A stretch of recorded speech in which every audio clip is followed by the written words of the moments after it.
Charlie Kirk and Tyler Robinson. In an instant, everything changed. On September 10, 2025, Charlie Kirk, the founder of Turning Point USA, was shot dead in broad daylight at Utah Valley University. But who was responsible, and what led to this shocking act? This is his story, one of influence, political fire, and ultimately, tragedy. Before we dive into the full story, we want to take a moment to appreciate you, our amazing subscribers, for helping us push these execution cases to the farthest reaches possible. Your support is what keeps us uncovering the truth. If you haven't yet, make sure to hit that subscribe button and ring the bell so you never miss an update. Now, let's jump right into the story of Charlie Kirk and the devastating events that followed. Born in 1994 in the suburbs of Chicago, Charlie Kirk's life began in a modest home, surrounded by the values that would shape his future. His family wasn't just middle class, it was politically active, deeply rooted in strong Christian beliefs, patriotism, and conservative ideals. A family dinner wasn't just about food, it was a place for debates, discussions, and forming opinions that would guide Charlie through the rest of his life. From an early age, Charlie was immersed in the world of politics. Encouraged by his parents, he became deeply interested in the issues that would dominate his adult life: free markets, individual liberty, and a staunch belief in conservative values. But while his home life was filled with political discussions, there was something more that shaped Charlie's drive. It was his community, a place where he found his voice in local debate clubs and political organizations. High school wasn't just an academic setting for Charlie. It was the proving ground where he honed his debating skills, quickly becoming known for his quick wit and unwavering stances. As he clashed with students who held different views, Charlie began to realize something profound. He had a gift for persuasion, for shifting minds. But even in those early years, there were hints of something more: a deep-seated desire to make an impact, to change the way young people thought about politics. Charlie's ideological foundation wasn't just built from his love for politics, it was embedded in his upbringing. His parents weren't just supportive of his interests, they actively shaped his worldview. A conversation about the Constitution wasn't uncommon at the dinner table. They taught him that America's greatness lay in its founding principles, and that the path to maintaining that greatness was through conservative values. Charlie's exposure to politics extended far beyond his home. As a teenager, he became involved in local political organizations, seeking mentorship from experienced activists who recognized his potential. It wasn't just about speaking out, it was about doing something. By the time Charlie entered high school, he wasn't just debating for fun. He was actively involved in political action, working behind the scenes to drive change in his community. Charlie's path took him to Wheaton College, a well-regarded Christian institution. It was here that his ideological beliefs would evolve into something larger. At Wheaton, Charlie dived deep into conservative ideologies, exploring the intricacies of American capitalism, social issues, and governance. But college wasn't the place for a student like him to just absorb knowledge. No, Charlie was ready to make his voice heard on a larger stage. Despite his academic success, Wheaton College wasn't quite the place Charlie had envisioned for himself. His involvement in student activism grew rapidly. He became a leader in conservative student organizations, challenging liberal viewpoints and fighting for free speech on campus. But the more he engaged, the more disillusioned he became with the pace of change through traditional educational channels. Charlie began to feel the pull to do something bigger, to take his activism outside of the classroom and onto the national stage. It was here, at Wheaton College, that Charlie would make a life-changing decision. He realized that if he truly wanted to make an impact, he needed to take a leap of faith. So, in a bold move, he dropped out of college to pursue his dream of changing the political landscape. The decision to drop out was not taken lightly. Charlie was stepping away from the traditional path to embrace a future of political disruption. He was ready to take the lessons he had learned and use them to fight for the conservative cause in a way that would reverberate across college campuses and beyond. Before we dive deeper into Charlie's rise to fame, we want to thank all of our incredible subscribers. Your support helps us bring these stories to light, and with your help, we can continue to explore the truth behind these tragic events. Make sure you subscribe and turn on notifications so you never miss a shocking update. At just 18 years old, Charlie Kirk had an idea that would change the course of his life and the political landscape for generations. In 2012, he founded Turning Point USA, a nonprofit organization focused on promoting conservative values on college campuses across America. Charlie's mission was simple but ambitious: to fight for free markets, individual liberties, and limited government. He wanted to inspire a new generation of young conservatives who would push back against what he saw as the growing influence of left-wing ideologies in higher education. Turning Point USA quickly gained traction. What began as a small campus group snowballed into a national movement, attracting thousands of young, passionate conservatives. By focusing on educating students about the benefits of conservative principles, TPUSA became a voice for those who felt unheard in a landscape dominated by liberal thought. Charlie's influence grew as he appeared on national television, engaging in debates and media appearances that garnered both praise and criticism. Whether on Fox News or social media, he used every platform available to challenge progressive views head-on. His Twitter feed exploded with support from conservatives, but equally, he was targeted by those who viewed him as a threat to their values. It didn't matter whether he was speaking at rallies or engaging in debates. Charlie Kirk was everywhere. He was reshaping the conversation, one heated exchange at a time. But Charlie wasn't just a pundit or a media personality. He was a movement builder. His ability to connect with young voters, his energy, and his charisma made him the face of the new conservative youth. And he made it his mission to engage with this demographic like no one had before. Charlie's vision wasn't just about winning debates. It was about changing minds, about ensuring that the next generation of voters would be well informed about the principles of free markets, individual rights, and the power of limited government. He became one of the most significant voices among young conservatives, reshaping the future of American politics. His reach extended far beyond the classroom or university campus. He was a force in national politics, capable of influencing elections and shaping the ideological direction of a generation. Charlie Kirk had become more than just a conservative voice. He had become the voice for a new wave of young political activists. His message was clear. This was not just about ideology. This was about taking action and preparing a generation to defend the values they believed in. As TPUSA's influence grew, so did Charlie's profile. He published books, toured the country, and used every opportunity to influence the public conversation. He was no longer just a speaker. He was a political force in his own right, capable of mobilizing millions of young conservatives to take action. His ability to inspire and ignite passion in young people made him one of the most formidable voices in the conservative movement. The goal was clear: to make sure that the youth were not just heard, but seen as the driving force behind the country's future. But with the rise of such power came controversy. Charlie's ability to stir strong reactions, both positive and negative, would prove to be a defining feature of his life and career. His story wasn't just one of influence. It was one of polarization, power, and ultimately peril. As Charlie Kirk's influence spread, so did the controversies. His unapologetic and divisive stances on issues like immigration, taxation, and social justice polarized the nation. To his supporters, he was a champion for conservative values.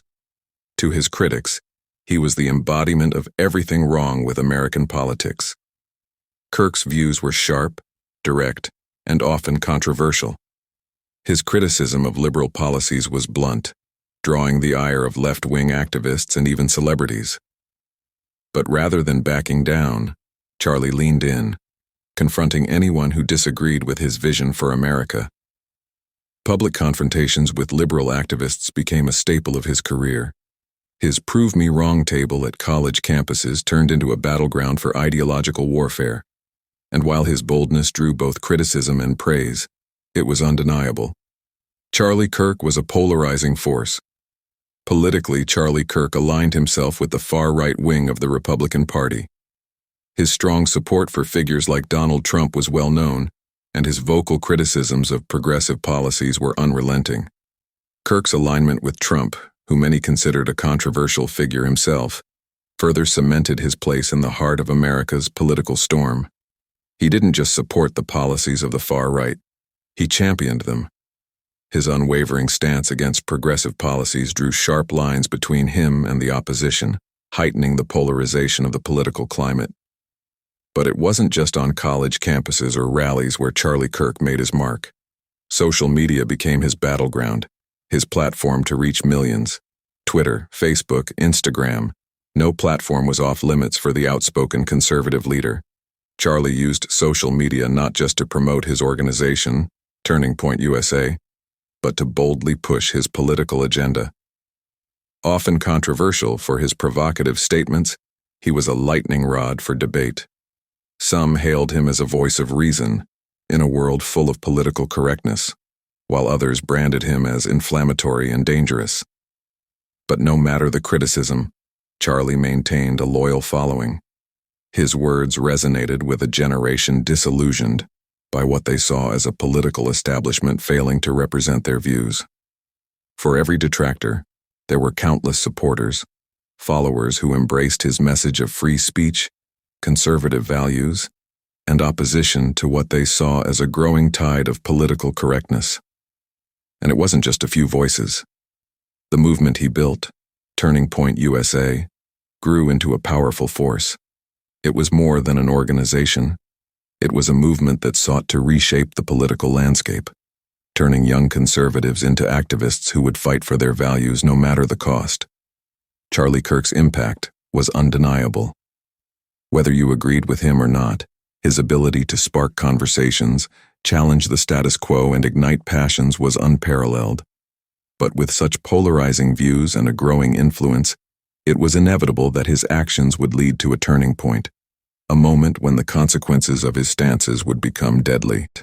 It was an ordinary day at Utah Valley University.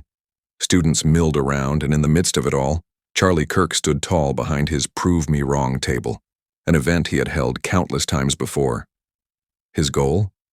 To promote free speech, conservative ideals, and open dialogue among young people. As usual, Charlie was engaging with students, challenging them to think critically, to defend their beliefs, to prove him wrong. It was his way of sparking conversation, even if it meant stepping into the lion's den with those who disagreed with him. But that day, those conversations would abruptly come to an end. At approximately 12:23 p.m., the unthinkable happened. A single shot rang out from a nearby rooftop, shattering the peaceful campus air. The assailant, a sniper, took aim at the man who had made a career out of provoking thought, challenging the status quo, and advocating for what he believed was the future of America. Charlie Kirk was struck in the neck by a clean shot. His body crumpled to the ground, and before anyone could process what had just happened, the campus was in chaos. Students screamed, ran for cover, and some desperately tried to aid the fallen activist. First responders arrived swiftly, but it was clear that Charlie's injuries were too severe. Despite their best efforts, Charlie Kirk was declared dead shortly after the attack. His life, cut short in an act of senseless violence. The aftermath of the shooting was surreal. The campus, once buzzing with energy, was now a scene of confusion and fear. Students, in shock, recounted the horror they had just witnessed, an assassination in the middle of a college campus. For those who knew Charlie, it was a brutal reminder of the lengths some were willing to go to silence political voices. A man who had sparked thousands of debates and conversations, cut down by a single act of violence. As news of Charlie's death spread, the nation was thrown into a state of disbelief. Political leaders, activists, and everyday citizens were all left grappling with the enormity of the tragedy. Who could have done this, and why? This isn't just another tragic story. This is the life of a man who believed in freedom, who stood for the right to speak your mind, no matter the cost. Charlie Kirk didn't just fight for what he believed in, he died for it. Now, as we reflect on this heartbreaking event, we have to ask ourselves, what kind of world do we want to live in? If you want justice for Charlie, and a reminder of why we need to protect free speech, leave a comment below and share your thoughts with us. Every single comment, every single subscription helps us keep fighting to uncover the truth behind the most shocking crimes. The investigation began the moment the shot rang out. Law enforcement combed through every piece of evidence: surveillance footage, eyewitness accounts, and social media activity. It didn't take long before they identified a key suspect: 22-year-old Tyler Robinson. The shooter, 22-year-old Tyler Robinson, had been living a quiet life in Utah as an electrical apprentice. But beneath the surface, Robinson harbored intense political ideologies, nurtured by years of radicalized online content. His social media accounts were filled with vitriol directed at conservatives like Kirk, whom he saw as the embodiment of everything wrong with America's future. Robinson had no criminal history. He wasn't known to law enforcement before that fateful day. But his online behavior was a stark indicator of the anger and resentment building inside him. He believed that figures like Charlie Kirk were directly responsible for the country's ideological division, and he made it clear through his posts. He felt the only way to stop them was through violence. After his arrest, law enforcement uncovered disturbing details about Robinson's thoughts and plans. He had been preparing for the attack for months, researching Kirk's schedule, the layout of the university campus, and the best angles for a sniper shot. It was clear Robinson had been driven by a deep-seated belief that Charlie's ideas needed to be silenced at any cost. He is being held at the Utah County Jail without bail, charged with aggravated murder, felony discharge of a firearm causing serious bodily injury, and obstruction of justice. The aggravated murder charge is a capital felony in Utah, making Robinson eligible for the death penalty if convicted. This charge is particularly significant as it is the only offense in Utah that carries the death penalty, reserved for particularly heinous murders such as assassinations. Prosecutors have indicated their intent to pursue the death penalty, citing the risk to bystanders during the shooting as a qualifying factor under state law. The investigation into Robinson's actions revealed that he had become increasingly political in recent years. He reportedly expressed disdain for Kirk's viewpoints during a family dinner shortly before the shooting, describing Kirk as full of hate and spreading hate. Additionally, digital evidence, including Discord messages, indicated that Robinson had planned the assassination in advance. Bullet casings found at the scene were inscribed with provocative messages, further linking him to the crime. Robinson is scheduled to be formally charged and arraigned in the coming days, where he will enter a plea. If convicted, the firearm and obstruction charges could lead to substantial prison time, with the former carrying a potential life sentence and the latter, related to a capital felony, up to 15 years. Federal charges could also be pursued, depending on the outcome of the state proceedings. Politicians, celebrities, and media outlets from all corners of the political spectrum came forward, condemning the act in the strongest terms. From the left to the right, they united in grief, denouncing the violence that had claimed the life of a man whose views many had disagreed with, but whose assassination none could justify. Across the board, there was a universal call for unity, for an end to the hate-filled rhetoric that had led to such a tragic event. Political discourse, they said, must be grounded in respect, not in violence. The assassination sparked widespread discussions across the nation about the safety of public figures. How far had political extremism gone? Could anyone, regardless of their views, be safe in a climate so hostile to differing opinions? The murder of Charlie Kirk made it all too real. Was this the beginning of a new chapter in America's political discourse? Or a warning sign of where things could go if the divisiveness and hate continued to fester unchecked? While the legal proceedings brought a sense of closure to the case, the wounds left by Charlie Kirk's assassination would not heal easily. The tragic events that took his life left a permanent scar on the nation's conscience, but they also sparked a renewed conversation about the state of American politics, one that could no longer be ignored. As his supporters vow to continue his work, and as those who opposed him reflect on the profound loss, the question remains, how much further will the divide grow before we lose something even more precious than political figures? Will Charlie's death serve as a warning, or will it be another chapter in the escalating war of words that threatens the foundation of American democracy? As the dust settled and the country grappled with the aftermath, Charlie Kirk's wife, Erica, stood at the forefront, her grief palpable yet tempered by a fierce resolve. She became a vocal advocate for the conservative causes Charlie had championed, vowing to carry on his work.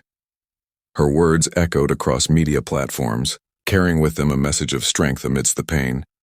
Charlie's fight, she said, was far from over. If you believe in the importance of open dialogue and want to see the truth behind stories like Charlie's, don't forget to subscribe, hit that bell, and join our community of truth seekers. Your support helps us bring these vital stories to light, pushing for change one case at a time. Stay tuned for more, and let's keep the conversation going.